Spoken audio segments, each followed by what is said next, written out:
government or you're employed with another employer, they even trust you more than they trust me. I might be making more money than you, I might have more asset than you, but they actually trust you because you're employed by someone else, so the risk is with someone else, not with you. At the end of the month, you don't have to worry about you getting your salary. So your employer is the one that makes sure that the first people that they pay is their employees, then their suppliers, then everyone else. And they are the last people to get paid. So that's why they don't trust us as self-employed people or as business people, and they trust you as an employee more than they trust us to give you the money. So you are most likely to get more money than I would ordinarily. So that's the first thing that I want to give you as a nugget, right? To say you can use your payslip to actually build your wealth. So use your payslip to get good debt, not bad debt. What is the difference between good debt and bad debt? Good debt is the debt that actually pays you at the end of the month. And then bad debt is the one that actually only takes money out of your pockets. So those are the difference between a good debt and a bad debt. So a good debt, it puts you in a position to be able to even acquire more debt. You know the bank is always happy to give you money. Who knows that? How many of you know that the business of the bank is actually to loan out money? So that's how the money is. Who knows how money is created? There's two ways that money is created. Money is printed. It's printed both physically by those notes that we draw at the ATM, and also it's printed digitally. How is it printed digitally? By the banks themselves. So what do? They deposit 100 Rand at the Reserve Bank, and then they loan out up to 10,000 Rand using this 100 Rand that they actually deposit at the Reserve Bank. And then they now charge you up to 27.5% interest on that particular money, and then that's how they actually create money. So money is created both physically by printing it physically by the Reserve Bank, and digitally by being created by creating debt.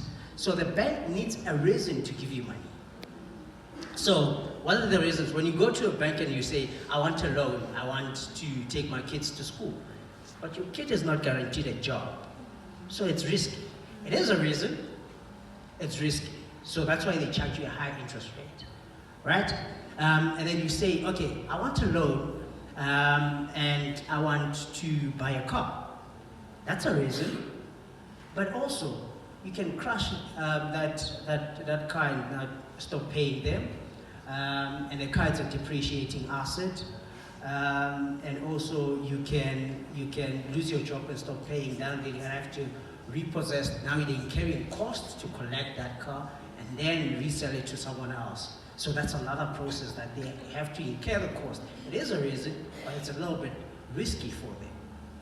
And you say, okay, I want to start a business. That's another reason. But it's a very risky reason too then.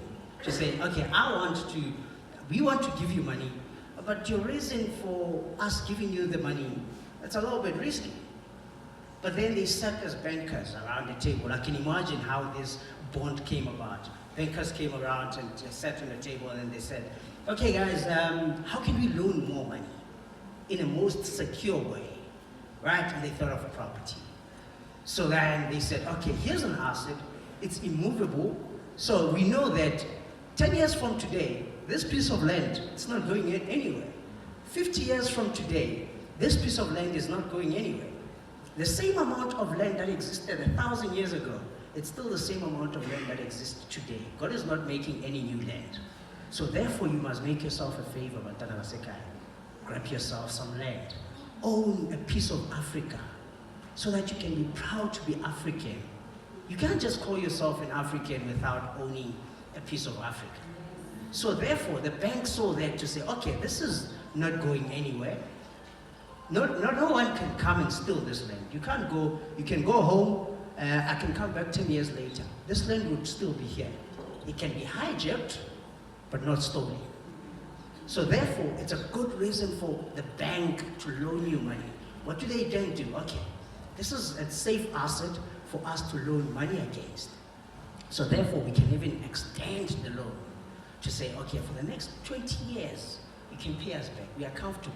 Which other loan, type of loan, that you can get for that loan? I personally don't know any loan that I can get from the bank that can give me a term of 30 years. You can get up to 30 years loan term. You know why? Because the reason for them loaning you money, it's a good one. And they can make more money by giving you that money over and over and over and over again. The last point that I want to make, to say, all the properties that you are investing in, invest in cash flow positive properties. What does that mean? So meaning that the property that you buy must pay for itself, pay for its expenses, and still pay you at the end of the month.